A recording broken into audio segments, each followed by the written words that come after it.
This episode of the ZuLoo Pōōdcast is sponsored by ZuLoo Inc., a benefit corporation dedicated to the goal of universal access to toilets, hygiene, clean water and sanitation through the power of social enterprise. Learn more at ZuLoo.com.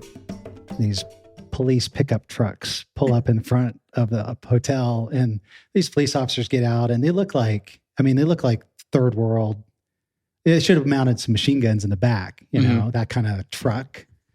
And, they said, okay, the mayor wants to see you. And we're like, okay, well. Guess I can't say no. Yeah, I guess we can't say no. And, we're getting in the back and they've got these bars. And we're like, hopefully we return.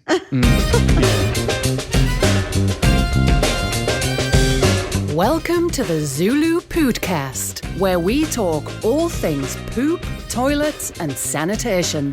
Through insightful news, impact stories, and quirky humor, we aim to discuss and highlight the critical role toilets play in whisking poop out of our lives, the impact toilets have, or lack thereof, in the health and wellness of humanity, and what ZuLoo is doing to help solve the current global sanitation crisis.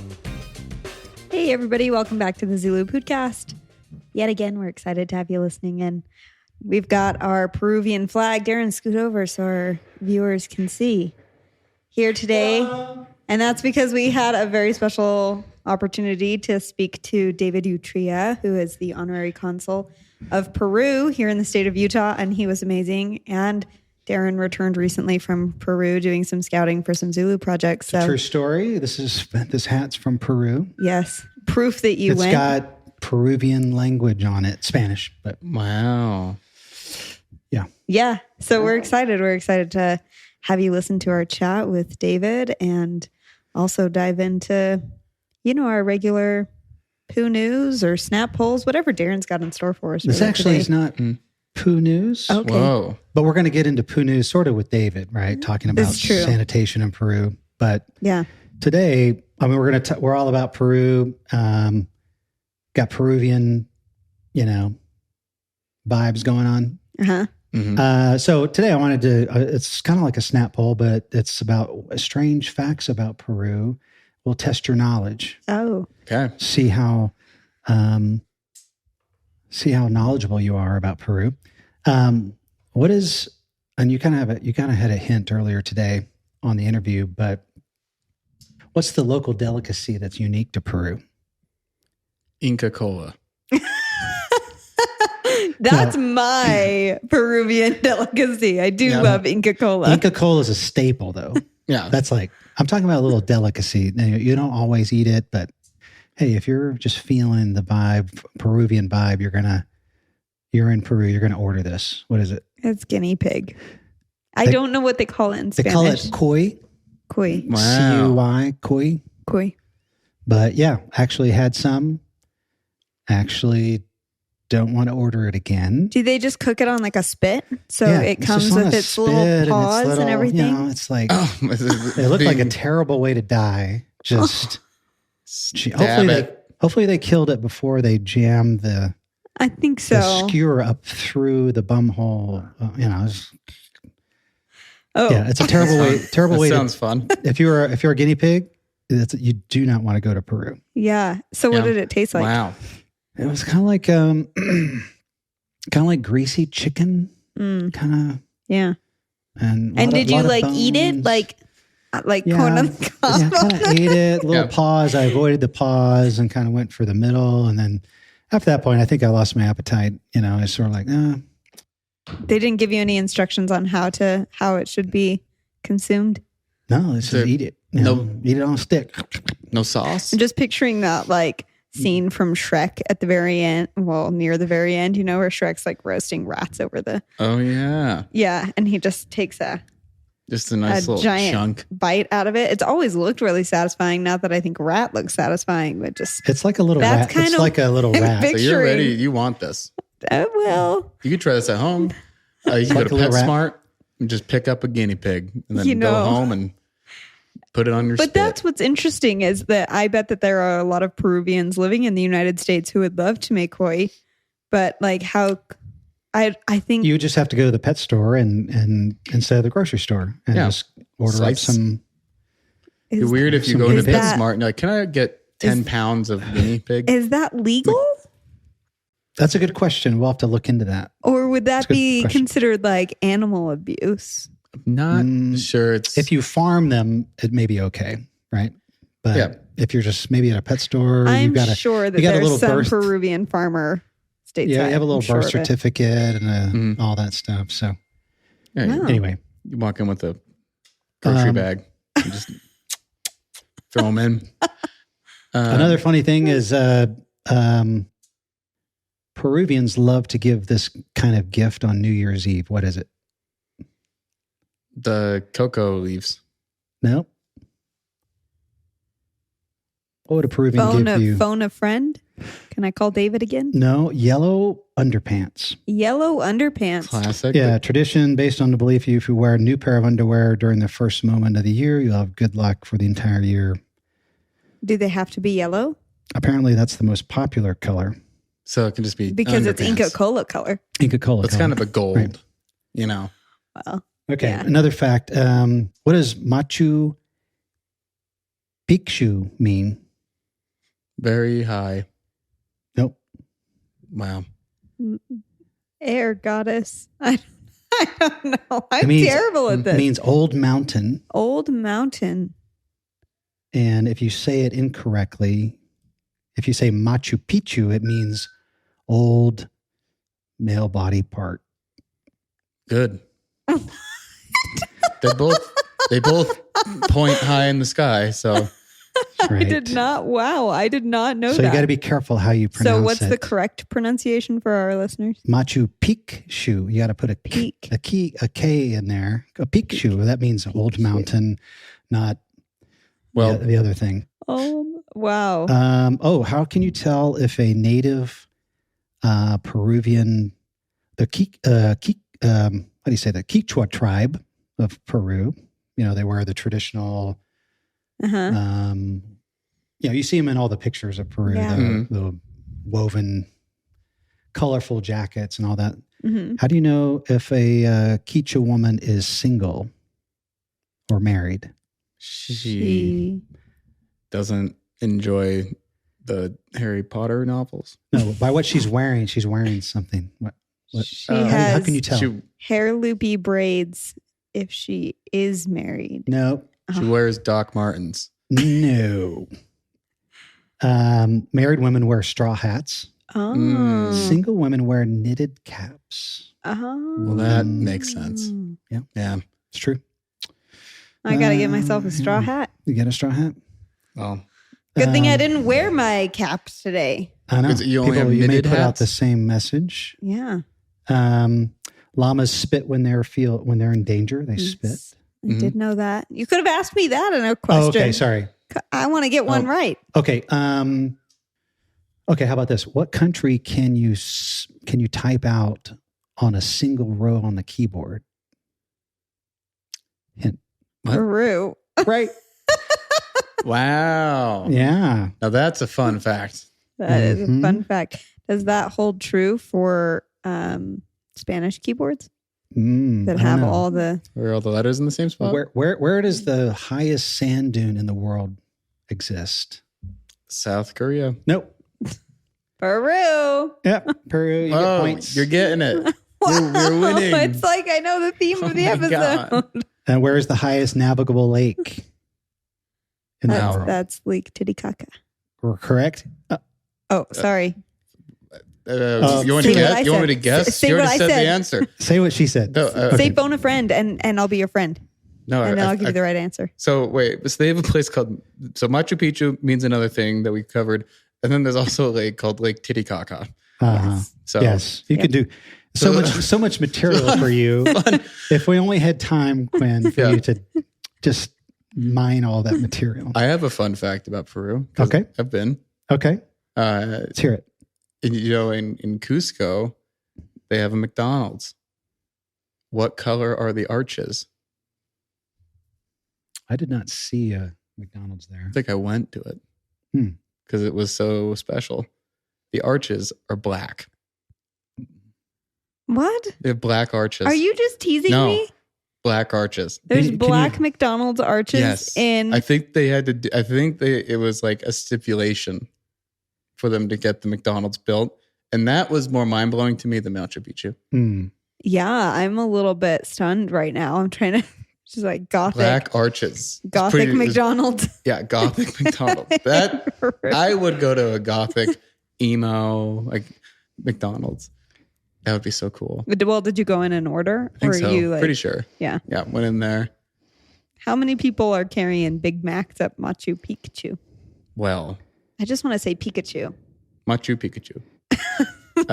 Big Pikachu. I mean, well, Machu Picchu is only 9 hours away from Cusco. So really carry your Big Mac pretty far. It's a trek. Yeah.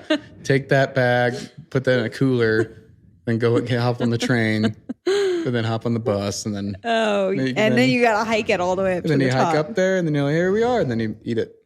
Okay, I just Googled that, Quinn, and fact check you, and I'm gonna say it's false. Is it? Well, was my memory false? Based on this, very scientific. Maybe Google somebody search. just Did you hit graffitied Google it. Images?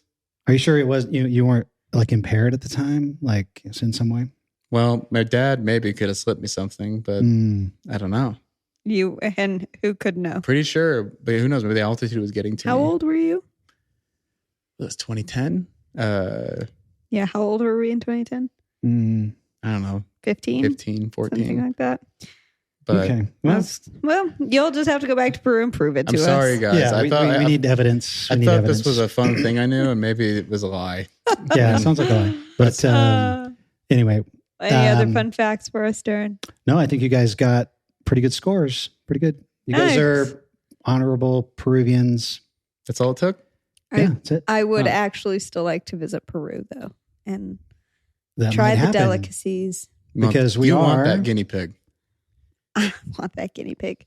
Yeah, we are. And we'll get into this in the interview. Yeah. But we're talking about doing a project in Peru, building toilets. So that might happen. So let's jump in. Take a listen. Enjoy this interview. Wait, I'm right. Wait. What? Black arches. Our producer is showing us. Black arches. Wait, can I see? Yeah, we'd have to see that. Yes. Oh my gosh, Trevor found it. I knew. It's only the one in Cusco. Yeah, the Cusco one. In Lima and everywhere else, Yeah. they're yellow. No, I'm telling you, I was like, you don't forget that. You don't forget that. It actually looks pretty classy. Thank God. I was thinking though, you are redeemed. Yes. You win. I win. I'm the president of Peru. There you go. My winning. The winning. You know what I was thinking though, that it was like one of the old school McDonald's that have the giant golden arches that you have to drive through. That's what I was picturing in my mind. So I am a little let down, but I'm still very proud of you. Well, that is a good memory. Thank you. Yeah. It's one of those things burned into my mind. Yeah. Yeah.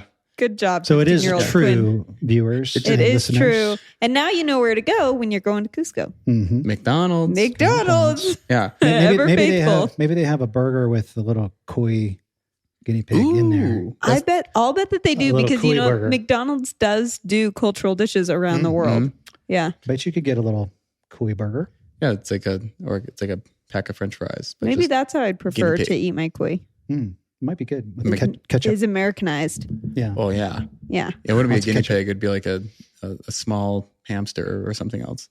Koi. It'd make it more koi nuggets. Make it more biteable. I'd like a koi nugget. Could try that. Koi. Yeah. Anyway, let's listen to our interview and we'll come back and probably have some more laughs. Okay, David, welcome to the ZuLoo Pōōdcast. We are so excited to have you on the show and feel very honored. We were just chatting about how busy you are today, especially and all these other important events that you've got going on. So welcome and thank you for being here. Thank you, Kelsey, and also Darren for having me in your podcast. I am excited to talk to you and also to learn more about what the wonderful things that you are doing, including the things that you're doing in my beloved country of Peru. Thank you. Well, why don't you tell our listeners a little bit about your background, what it is you do, and maybe your connection to the world of sanitation? Yes, I am a native of Peru. I came to the state of Utah in 1994, so 28 years ago.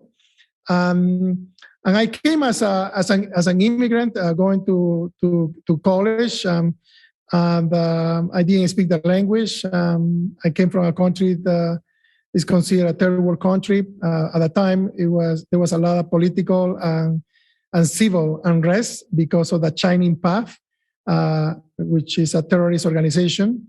And for people of my age at the time, there wasn't much future.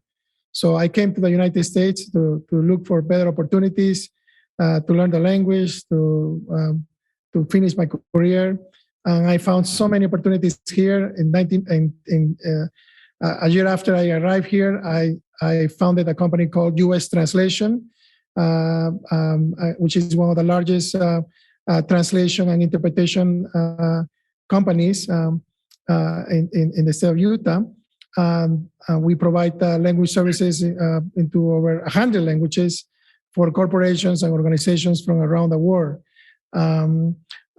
About 13 years ago, I was called by the president of Peru to be the Honorary Consul of Peru here in the state of Utah. And I currently hold that position. And I really enjoy it, and I'm very passionate about Peru, as you can tell already. And I'm very passionate about Utah too. So this was a perfect opportunity where I can do good to the two places that I really love. So that's a little bit about me. I'm married. My wife is from here, from Utah. I have 4 children. And I'm very, very proud husband and father. That's awesome. So did you, how long have you been the director of the consulate here in Utah? Yes, I've been in the position of Honorary Consul for the last 13 years. Wow. Our office is in downtown Salt Lake. Basically, we are in the same building where my company, U.S. Translation, is also located. Okay. Yeah, correct me if I'm wrong, but I think, the consulate kind of serves the same purpose as an embassy would for citizens of Peru that need government services or have issues that the Peruvian government can help with, correct? Correct. We do have a very large population of Peruvians here in the state of Utah, about 45,000 Peruvians, which make this community the second largest immigrant community after Mexico. Wow. And we do a lot of things. First, we serve the community with all of their paperwork or whatever documentation or legal documents they need.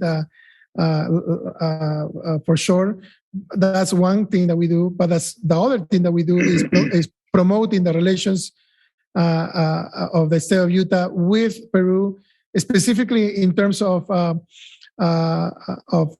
cooperation, like working with organizations like yours to cooperate in the areas where we need the most help, especially those that are in extreme poverty.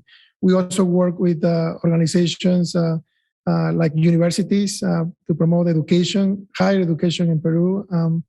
We also work with health organizations too, as well, to provide more equipment and also devices or anything that a clinic or a hospital may need. And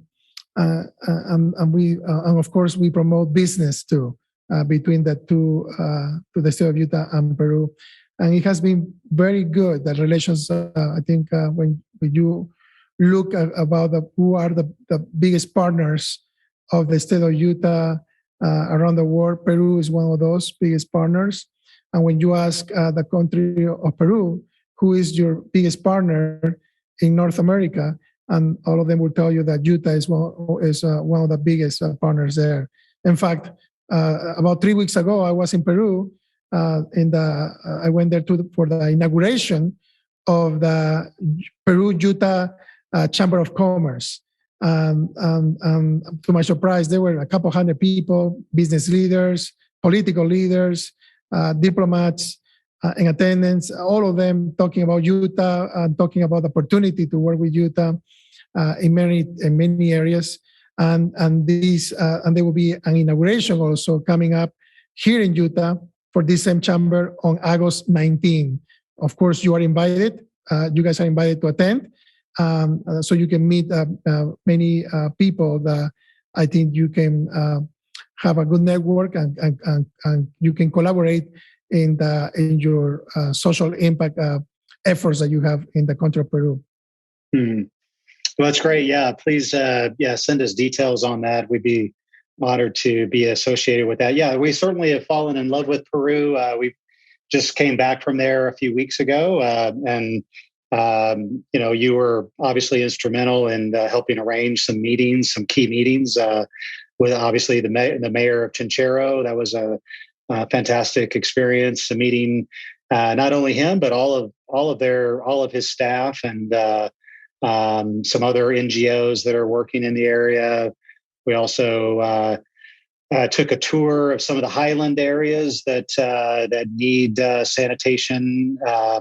So yeah, it was a fantastic experience. I mean, it was sort of Peru is just a beautiful country anyway, but just the ability to really connect with the people was fantastic. And we need to thank you for helping set that up. No, I really thank you. As you know, many of these communities, they don't have toilets. They don't have a sewer system. And in many areas, even they don't even have water or clean water access. So when you called me about that, you were on your way to Peru to seek opportunities where you can help in these areas. I thought, oh my goodness, this is such a big blessing. There is so many people that can benefit from. So I want to thank you and your organization because this is something very needed. And I like your approach too, which is it's not something that you go there, you do it, and you get out. But more important, you go there, you teach people how to do this, so they can do it themselves. And I feel like that is scalable and sustainable too. And I like that approach. Yeah, that's something we learned in our work in India, that if you don't have local community buy-in and community support, it's not going to be very sustainable. And so, yeah, we were very grateful to meet with the mayor and the local residents, some of the community leaders there. And so, Chinchero, beautiful, beautiful country. I certainly would recommend if anybody hasn't been there, you need to definitely go there. The mayor did show us the major international airport that's being constructed there, which was fantastic to see. And I think they said it was at least 4 to 5 years out. But then again, you can't build an airport overnight, right? So certainly is room for a lot of development there. And so, but yeah, super excited to. I think we have some plans in the works to do some initial testing of the toilet systems this fall, possibly September, October timeframe. We met with one of our previous podcasts. We had Sean Seavey on, who's one of our engineers who helped design different toilet systems, and so he very much gave a green light for Peru. And so we're certainly excited to go back down. I think we probably need to bring Kelsey with us this time because she speaks Spanish. I don't know if she has if she has a Peruvian accent. I don't know, what kind of accent do you have, Kelsey? Is it New Jersey? I think New I Jersey probably Spanish? just sound very American speaking my Spanish. So where did you learn Spanish, Kelsey? I served a mission for my church. So I went in New Jersey. Yeah, here in the United States. Oh my goodness. New Jersey, there is a lot of Peruvians there, in Patterson specifically. Yep. I was living in Patterson is where I was. So basically you serve your mission in Peru. Basically, I served my mission in Peru. Yes, I would love to be blessed to visit Peru. I'm very excited that ZuLoo is looking at projects to go and participate in, because I mean, all over the world, but Peruvians have a special place in my heart. And so, yeah, very excited. I would be so honored to go down there. And I don't know that my Spanish is super great, but it would get cleaned up real fast in Peru. No, I think Peru would be the right place to go. I'm sure your accent is more like Peruvian if you were in Patterson. So, but yes, I think you will enjoy it there. Enjoy it in terms of the people. The people are fantastic, very humble, very welcoming, very loving people. Especially in Cusco, where you went there, and they're grateful for any type of help. You're going to be surprised also about how much something as simple and something as common as there is a toilet is scarce there. We take it for granted. We think that having a toilet is just a normal thing that everybody has, but you will notice when you go there that there is people don't have access to that. And this is fantastic what you're doing.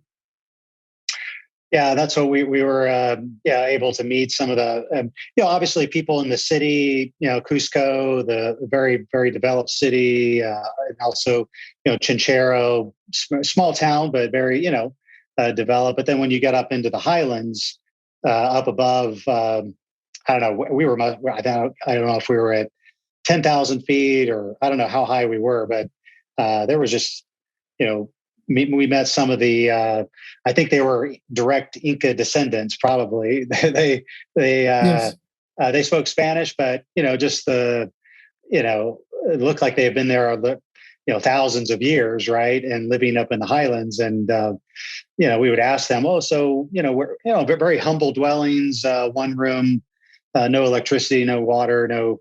And then we asked them, well, where did you go to the bathroom? And they just pointed to some trees, and little kids. I mean, all of those factors. Obviously, Peru is a very highly developed country, but again, the more we would do work around the world, the more we see that it's not. You can't just assume that everybody, even in first world countries, have toilets. Just there's a certain demographic population plus areas of poverty where there's they just don't have that infrastructure, and for whatever reason, and so we're super grateful to meet some of them and to kind of see the need firsthand and get involved. So this is fantastic, and I was going to tell you that this has a lot of a big impact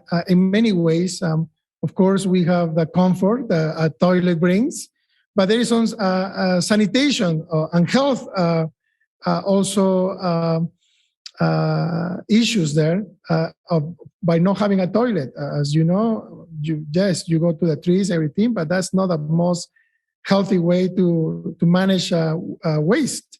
And for sanitation and health issues, you cannot be doing that. There is a lot of people that get sick because of the sanitation issue. There is a lot of people that because they get sick, they cannot work, and a lot of times because they cannot work, they become a burden to their families, and they're not productive. And as you know, many of these people, they depend on agriculture, and it's a lot of physical hard labor.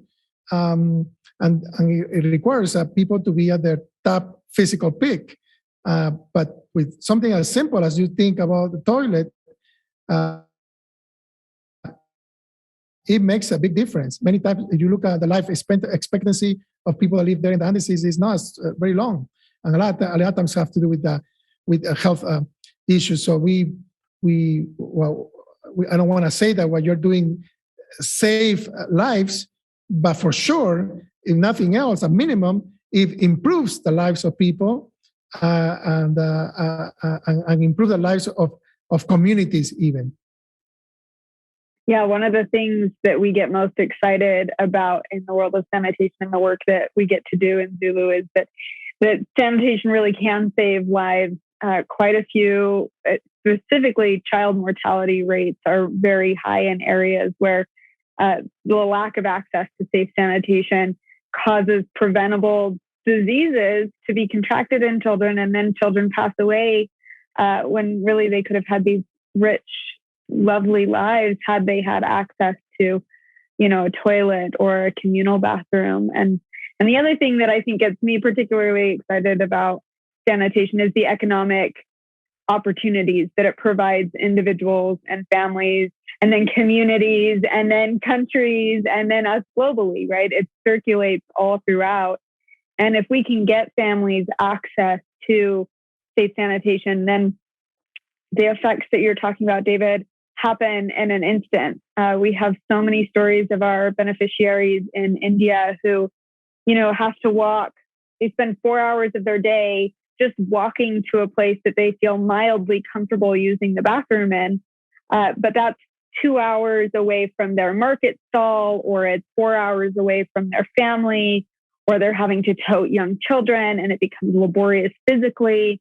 And so there's so many of these things that having a toilet can alleviate, and that frees up time for them to be better entrepreneurs, right? Better providers for their family. And then their market increases, and then their pockets increase, and their community's pockets increase. And all of a sudden we see that a small community goes from being impoverished to a community that's thriving and that's able to give back. And it's just such a wonderful cycle to see happen. So a toilet is more than just a toilet.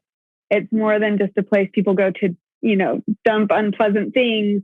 And really, it's an opportunity and a privilege that allows people to climb higher and reach their potential faster and just go to greater heights than they maybe previously thought that they could. Yeah, I completely agree with everything that you have said. There is so much impact.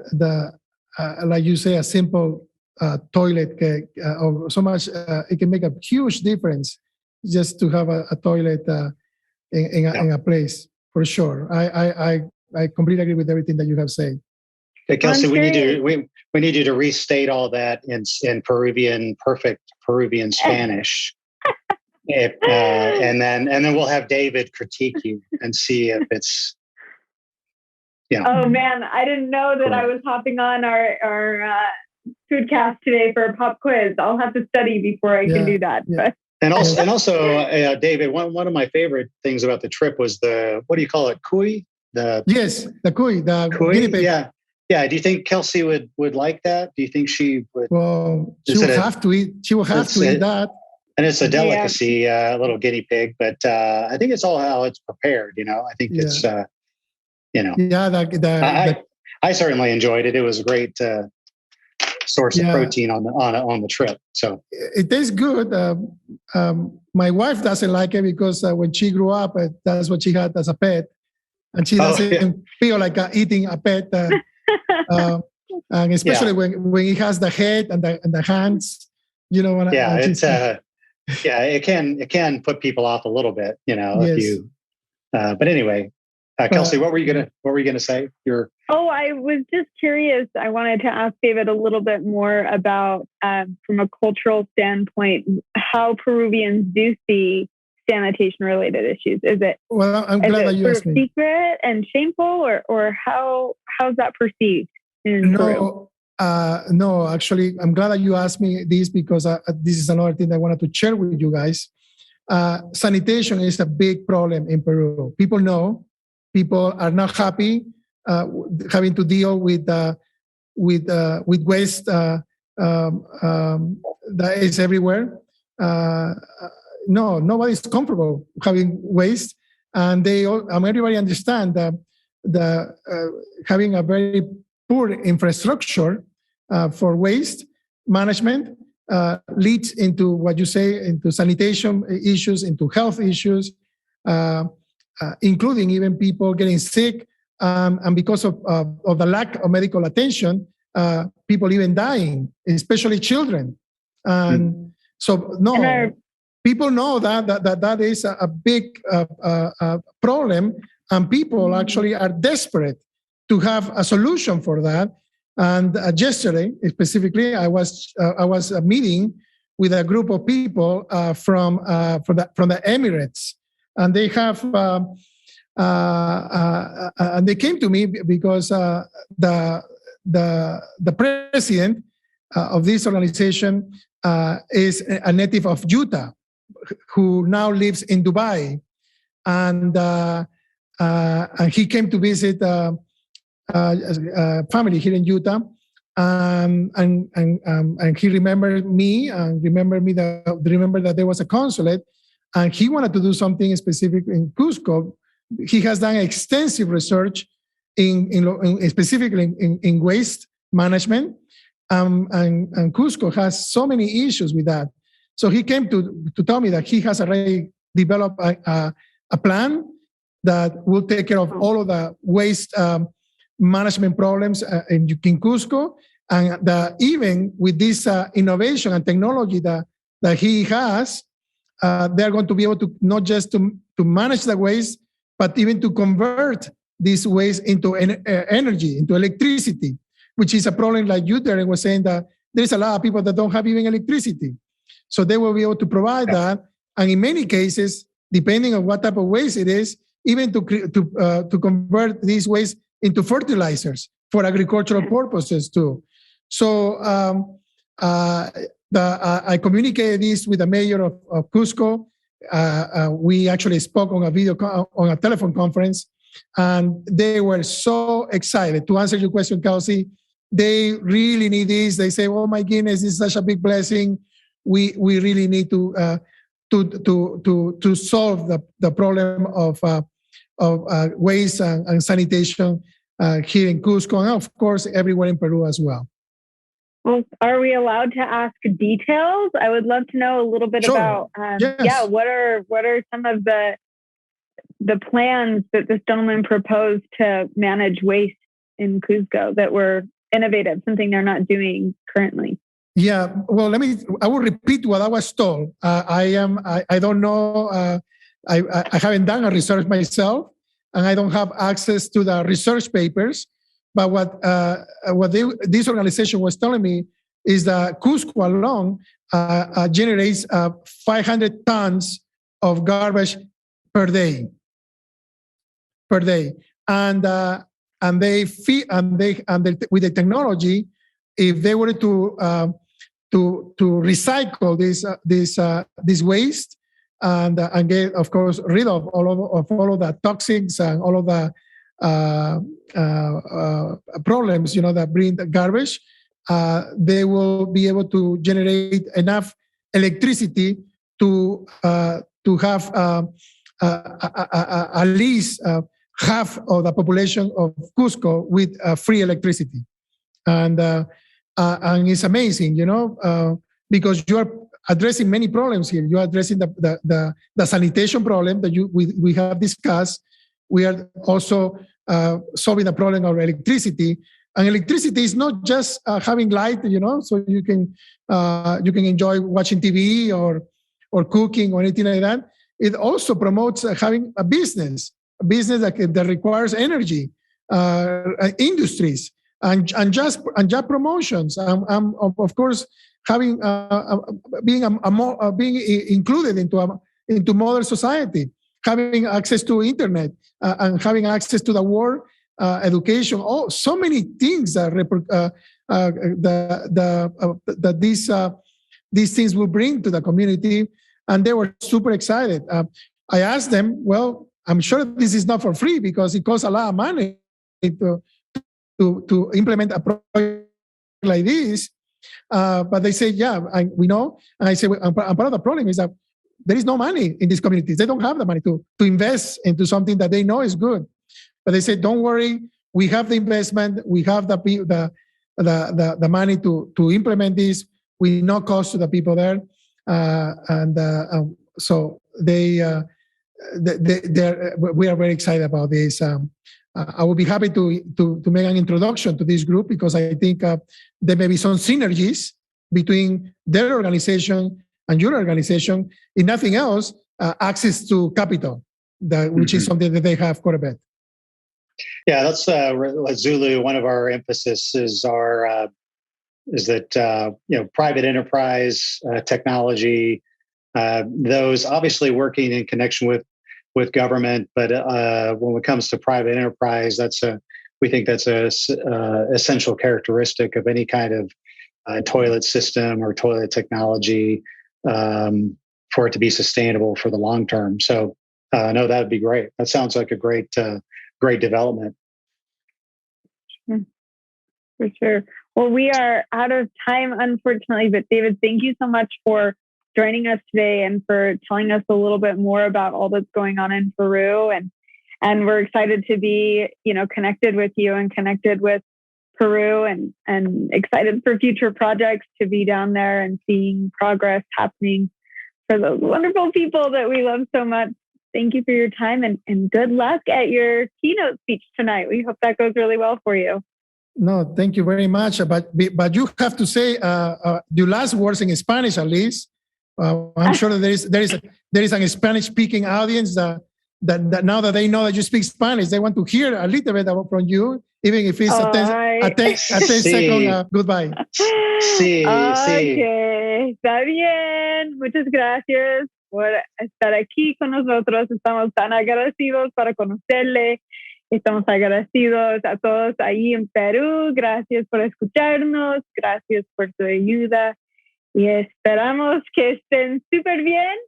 Y nos vemos la próxima vez. Perfecto. Su acento de Kelsey es de Perú, para que sepas. Fantástico. Fantástico. Muchas gracias. Darren Thank you. Thank you so much, guys. Thank you so much. David. We'll Appreciate chat you. later. We'll see you. Okay. Bye-bye. Okay. David this is my first time meeting David. You'd met him. I've never met him face to face or in okay. person. I've talked to him on the phone several times. Yeah. Because what involvement did he play? We didn't really chat about this in our interview, but I was curious.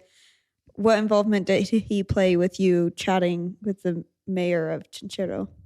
Well, he arranged the meeting. Oh. So that's amazing. Yeah, because we had talked off and on about, hey, we're doing toilets. We've heard about Peru. Do you have any contacts? And we had played phone tag for months. Wow. And then finally I was at the airport in Dallas and about to get on the plane to Peru. And I'm like, I should really call David. And hey, I'm about to get on a plane to Peru. And he picked up. And then he's like, oh, you're going to actually be there? He's like, well, and he says, where are you flying to? And I said, I'm flying to Lima. And he's like, oh, the project's in Cusco. And I'm like, well, the next day I'm going to Cusco. So he's like, okay, well, you have to meet. He says, I'll make some phone calls. And then by the time I landed in Lima, I had a bunch of emails from the mayor's office. And we can arrange a meeting and blah, blah, blah. And pretty soon it was a few days later, they picked us up. It's funny, these police pickup trucks pull up in front of the hotel, and these police officers get out, and they look like third world. They should have mounted some machine guns in the back, that kind of truck. And they said, okay, the mayor wants to see you. And we're like, okay, well, guess I can't say no. Yeah, I guess we can't say no. And we're getting in the back, and they've got these bars, and we're like, hopefully we return. And so, but yeah, we met, went to his office, and was the office at the McDonald's? It was great. It was great because I felt, usually I'm not the tallest guy in the room. There I was the tallest guy in the room. I was Peruvian, like, hello. True power. I know. Hello. And I went with Adriana Penafel, who's my Spanish teacher from Peru, and she was able to translate, and very cool, which was a lot of fun. And so anyway, but yeah. So extra thanks to David. I mean, our chat today was so awesome with him, but he's so well connected. And when it comes to, anything in Peru, and I did not realize before the interview that there was such a Utah Peruvian connection. Yeah. So many, what did he say? He said there was 45,000 Peruvians in Utah, wow. which is amazing. And This is a little bit more impressive with this follow-up statistic that they're the second largest Latin ethnic group next to Mexico in Utah. Wow. And he So said that's Quinn. pretty He said amazing. Quinn was Peruvian as well. Yeah. Did. Yeah. Yeah, he showed After me. you try the Black Arches McDonald's Yeah, Yeah, he burger. showed me a certificate and said, "Here's Quinn's Yeah, Peruvian." Because only people that have heritage. been Yeah. there, know that. Yeah. And Yeah. so I'm like, here I am. Here you I'm are. an ambassador. I love it. But that's wonderful. You got to Yeah. have a nice little meeting. We're Yeah. excited for what that future holds with Peru, and super thankful for David joining us on the show, and Yeah. thankful for you listeners joining in. So hope you enjoyed Yeah. this episode. Hope you Yeah. also enjoyed our interview with David. Yeah, and if you want to donate toward toilets that we're going to build in Peru, you can in our show notes we have a link to our donate page. You can actually donate one toilet. You can donate a water well, or you can just donate any amount, either one time or recurring if you want. So that's a feature that's now on our website, And we encourage you to do it. And so we yeah, think you do. we might send you some kui as a thank you. Thanks for hopping on and listening and watching wherever you're tuning in from. We'll see you next week. Thank you for listening to the ZuLoo Pōōdcast. Follow us on social media at our links in the show notes below. To learn more, visit our website, ZuLoo.org. If you liked the podcast, be sure to subscribe, like, and comment. For even more ZuLoo fun, send us an email with your toilet stories to podcast@zuloo.com for a chance to be featured on the podcast. This episode of the ZuLoo Pōōdcast is sponsored by ZuLoo Inc., a benefit corporation dedicated to the goal of universal access to toilets, hygiene, clean water, and sanitation through the power of social enterprise. Learn more at zuloo.com.